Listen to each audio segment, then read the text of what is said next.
अभी इस्लाम का इब्तदाई दौर है। हुजूर ने कहा आ जाएंगे, तो मक्के में बातें होने लगी। लो हुजूर अपने दुश्मन के घर जा रहे। हुजूर का दिल थोड़ा सा उदास हुआ कि लोग ये बातें कर रहे हैं और मुझे जाना है। रब ने वही भेज दी, महबूब दिल थोड़ा ना कर, घर अबू जहल का है लेकिन तज़किरे तो तेरे ही हो रहे हैं। बात तो तेरी चल रही है ना, तो दिल थोड़ा ना कर। हुजूर अपने यारों के साथ अबू जहल के घर आए। अबू जहल, उतबा, शैबा, उतैबा, बड़े बड़े लोग बैठे। तो सब कह रहे हैं अबू जहल यार तू इज्जत देता है उनको, फिर हमें भी देनी पड़ती है। तो अबू जहल कह रहा कि आज कोई नहीं उठेगा उनके लिए, आज कोई नहीं उठेगा उनके लिए। आज उन्हें एहसास दिलाएंगे कि वो अकेले उनकी कोई इज्जत नहीं करता है। तो कहने लगे ठीक है। सारे प्लानिंग करके बैठ गए कि वो आए तो उठना नहीं है। हुजूर चले, अबू बकर साथ है। जोर से बोलो यार सुभान अल्लाह। मुस्तफा के जानिसार साथ है। जैसी अबू जहल की दहलीज आई और ये एक दूसरे को कोनी मार के कह रहे, वो आगे उठना नहीं है। रब ने फरमाया जिब्रील जी रब्बे जलील का जल्दी कर, अब सिदरा पे बैठने का वक्त नहीं है। हुक्म क्या है? कहा इसने प्लानिंग की है कि मेरा महबूब आए तो कोई उठेगा नहीं। फरमाया फरिश्तों को लेके जाओ और जितने बंदे वहां बैठे ना सबके पीछे एक एक फरिश्ता खड़ा कर, और तू अबू जहल के पीछे खड़ा हो। जैसी मेरा महबूब आए और कोई ना उठे ना तो कान पकड़ के सीधा खड़ा कर देना। मैं भी तो देखूं कौन नहीं उठता है। उसी जमात में बैठे अबू सुफियान, वो हबीब यमनी, उसी में बैठे हुजूर आए। एक दूसरे ने कोनी मारी के उठना न की है, उठना न की के उठना न की है। जैसी मेरे नबी ने पहला कदम रखा है, उतबा ने शैबा को देखा, शैबा ने उतबा को देखा।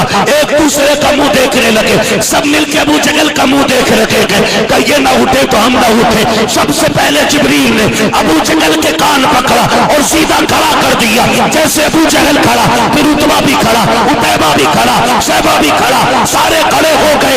आका मुस्कुराते हुए अंदर आए, सरकार बैठ गए, ये खड़े रह गए। अचानक अबू जहल पांव से गिरा। कैसे? आका ने बैठते ही कहा छोड़ दे जिब्रील। जैसे इतना कहा कि जिब्रील ने कान छोड़े, अबू जहल धड़ाम से गिरा। आज कोई सलाम में खड़ा हो जाए तो मैया मर जाती है। कह रहा खड़े कैसे हो गए? मैंने कहा सुन, अबू जहल की हवेली हो, उतबा, शैबा और हुजूर के बड़े बड़े दुश्मन हो, और वो ये कहें उठना नहीं है हुजूर के लिए, तो रब कान पकड़ के खड़ा करा देता है। जो काम तुम्हारे बाप अबू जहल ने 1400 साल बल्कि 1450 साल पहले करने की कोशिश की थी, वो आज तुम करने की कोशिश कर रहे हो। वो चाहता था खड़े ना हो और तुम चाहते हो कि ये बैठ के सलाम करो।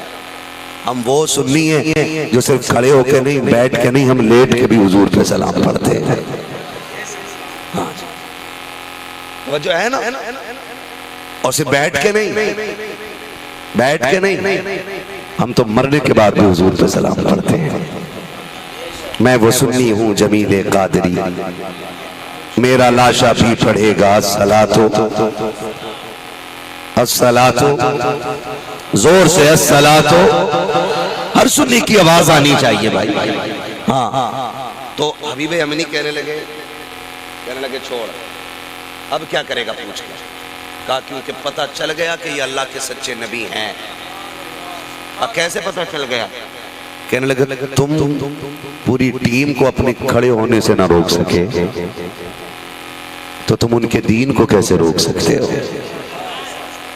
तो कहने लगा यार एक बार बात तो कर लेना, देख ना कोई जादू तो नहीं है।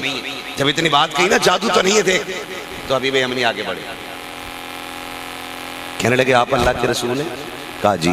का मेरे दो सवाल है, एक सवाल मेरा है उसका जवाब आपको देना, दूसरा सवाल भी आप करेंगे और जवाब भी आप बताएंगे। समझ गए दोनों सवाल?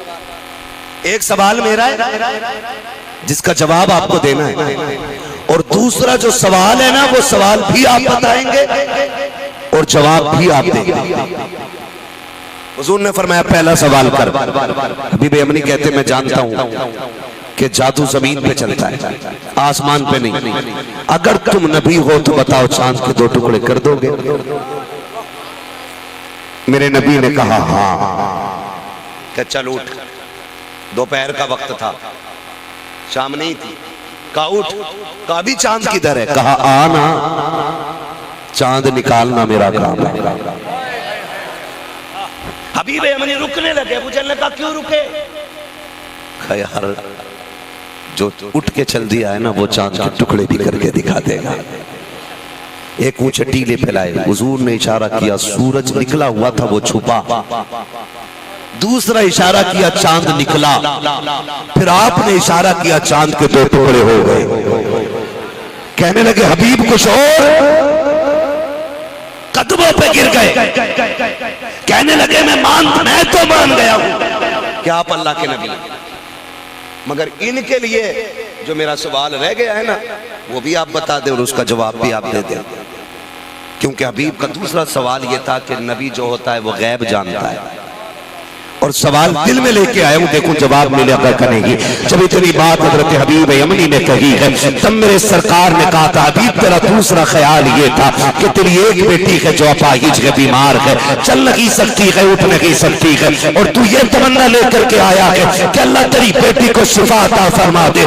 इतना कहना था। हबीब कदमों पे गिर के कहते हैं या रसूल अल्लाह अब देर न कीजिए, हाथ बढ़ाइए, कलमा पढ़ा के मुसलमान बना दीजिए। चंद दिन हुजूर की बात में रखे हैं। उसके बाद जब घर गए हैं जल्दी जल्दी दरवाजे पे पहुंचे, दस्तक दी, अंदर से आवाज आई।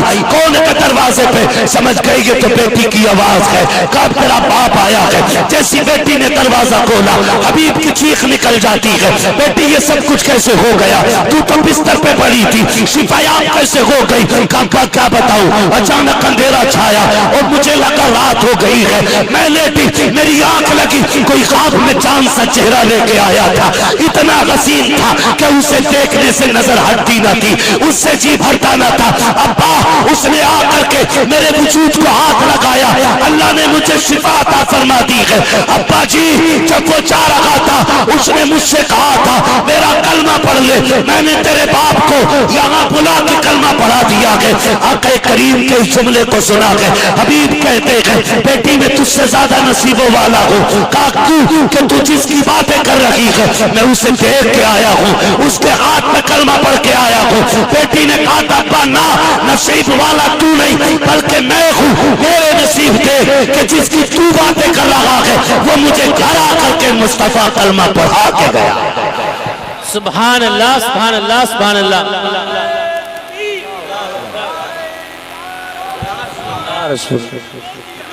या गौस जिंदाबाद, जिंदाबाद, माशाअल्लाह। जो पढ़े लिखे लोग होते हैं ना अल्लाह उन्हें अक्ल सलीम बख्शता है। जाहिल तो यही कहता है इस्लाम में तलाक है, हलाला। हलाला क्या चीज है भाई? ये क्या चीज, क्या चीज है ये? एक आलिम बता दो जो ये कह दे कि भाई एक तमाशा है औरत को जलील करने में। नहीं, जिसने 3 तलाक दे दी वो अहल ही नहीं रहा अपनी उस बीवी को रखने का डायरेक्ट। जी जी जी सही बात। ये सजा रखी है इस्लाम ने। वो रहा ही नहीं उस बीवी को रखने के लायक।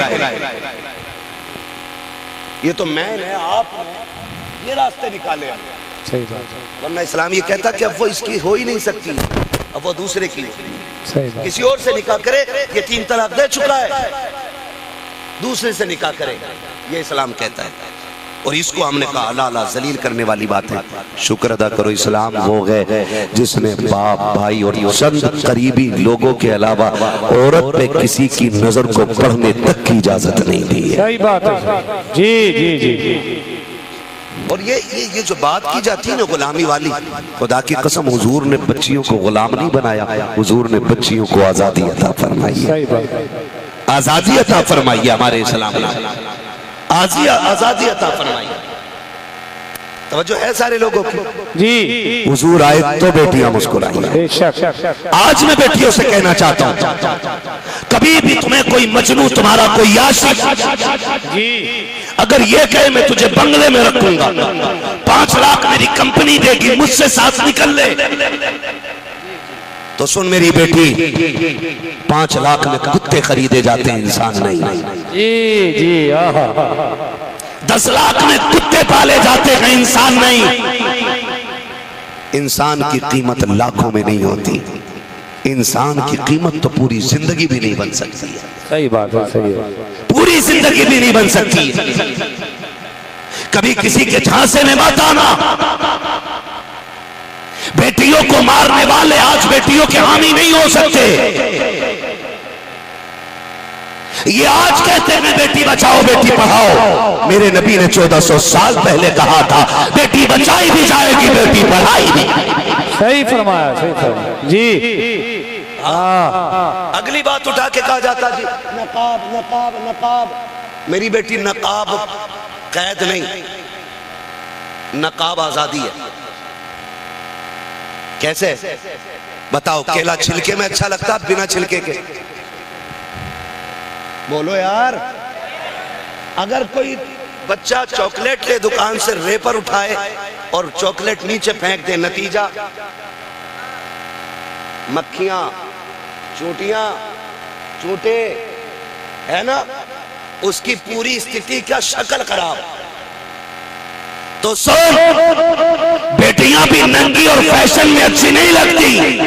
जी जी जी जी। बेटियां पर्दे में अच्छी लगा करती। सही फरमाया, सही फरमाया, वाह। इसलिए कि अगर चौथवी का चांद बीच आसमान पे चमके तो इतना हसीन नहीं लगता जितना चौथवी का चांद बादलों से निकलता हुआ हसीन लगता। क्या बात है, क्या बात, वाह। आओ तो समझ गए मेरी बात? इस्लाम ने जो नकाब दिया ये तुझे कैदी बनाने के लिए नहीं। जब तुझे कत्ल किया गया, जब तुझे रुस्वा किया गया, किसी ने पैर की जूती कहा, किसी ने इंसान की नस्ल से न माना, किसी ने कहा बोझ कहिए, किसी ने कहा रुस्वाई का सबब कहिए, तब मेरे नबी ने आके कहा था मेरी फातिमा मेरे जिगर का टुकड़ा है। हर गरीब बेटी को जिगर का टुकड़ा कह रहा है, हर अमीर बेटी को जिगर का टुकड़ा कह रहा है। जो बेटियों को कत्ल करते थे आज वो इज्जत से पालने पे फख्र कर रहे हैं। खुदा की कसम ये जो नकाब दिया गया है तुझे रुस्वा करने के लिए नहीं, बल्कि पहचान इस नकाब की कदर को।